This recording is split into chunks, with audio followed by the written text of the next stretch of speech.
From a group of 7 batsmen and 6 bowlers, 10 players are to be chosen for a team, which should include at least 4 batsmen and at least 4 bowlers.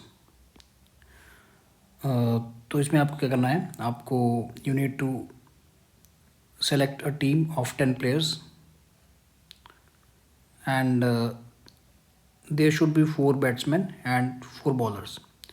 But one condition is given: one batsman and one bowler is already present in the team. वो captain और vice captain भी हैं team के, वो already team में हैं. मतलब situation कुछ ऐसी है. देखो, अगर मैं थोड़ा सा क्लियर करूं, आपके पास 7 बैट्समैन थे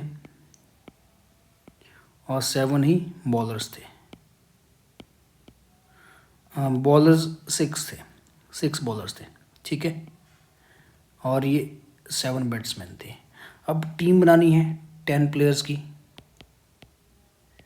ये क्वेश्चन में बोल रखा है कि 10 प्लेयर्स की टीम बनानी है.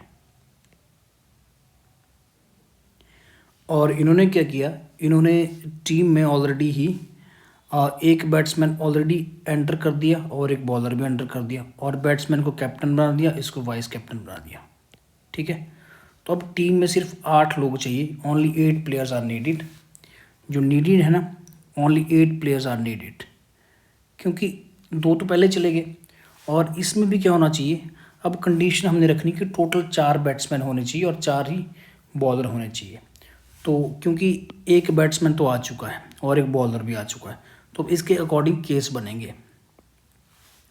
तो जैसे पहला केस बन गया,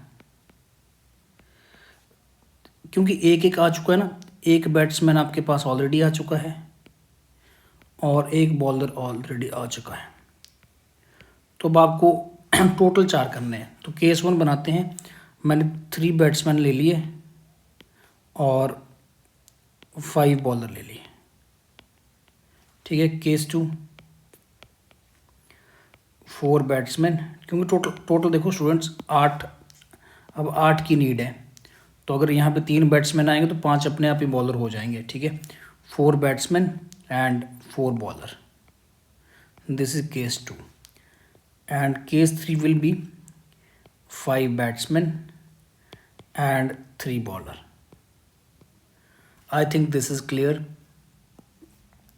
अब 3 बैट्समैन केसेस क्लियर हो चुके हैं. अब 3 बैट्समैन कैसे सेलेक्ट किए जाएंगे. आपके पास टोटल बैट्समैन कितने हैं, 7 बैट्समैन थे, लेकिन 7 में से स्टूडेंट्स ध्यान देने वाली बात है कि एक ऑलरेडी जा चुका है, एक बैट्समैन चला गया, तो अब यहाँ पे बचे हैं 6. और बॉलर में से भी एक जा चुका है, तो बॉलर बचे हैं 5. अब जो सिलेक्शन होगी उन 5 में से होगी. तो 6 में से 3 बैट्समैन आपको सेलेक्ट करने 6C3 से, और 5 बॉलर हैं तो 5 में से 5 ही सेलेक्ट करने, तो 5C5 हो जाएगा. सेकंड 6 में से 4 सेलेक्ट करने एंड 5 में से 4 सेलेक्ट करने. एंड थर्ड 6 में से 5 बैट्समैन एंड 4 में से 3 बॉलर्स. अब स्टूडेंट्स एक बात मैं यहाँ पे एक्सप्लेन कर दूँ कि यहाँ मल्टीप्लिकेशन क्यों करी गई है. क्योंकि यहाँ पर हम लगा रहे हैं फंडामेंटल प्रिंसिपल ऑफ काउंटिंग, या फिर प्रिंसिपल ऑफ मल्टीप्लिकेशन यूज़ हो रहा है. ठीक है, क्योंकि हो सकता है ना, इसको थोड़ा सा अगर इलेबोरेट किया जाए. मान लो जो बैट्समैन है, इस केस 1 में बोल रहा हूँ मैंने B1 B2 B3 सेलेक्ट किया, और जो बॉलर हैं, बॉलर को मैं लिख देता हूँ. अब बॉलर्स को कैसे लिखें, स्मॉल b से लिख देते हैं. उसमें मैंने 5 ले लिए, B1 से लेके B2 से लेके B5 तक. ठीक है, तो जैसे सपोज यहाँ पे तो 5 आगे, मान लो B4 ये केस बना, और अगला केस बनता B2 B3 B5. तो इसका जब इसके साथ कॉम्बिनेशन आएगा तो वो एक अलग ऑर्डर डिसाइड करेगा, और इसके साथ आएगा वो अलग अलग ऑर्डर डिसाइड करेगा. तो कहने का मतलब ये है कि ये सारे ऐड होंगे तो भी यहाँ पे मल्टीप्लिकेशन यूज़ करी जाती है. ठीक है, so we can now calculate these values. 6C3 होता है 6/3 इंटू 5/2 इंटू 4. 5C5 की वैल्यू तो 1 आएगी, तो आई थिंक ये 1 आ गया. So it is 20. And 6C2 ये 6C4 तो 6C2 के बराबर होएगा. 6/2 इंटू 5 एंड ये 5 हो जाएगा, तो ये 15 इंटू 5 75 हो जाएगा शायद. Yes, and it will be 6 × 4, हाँ 6 × 4 ये 24 होगा।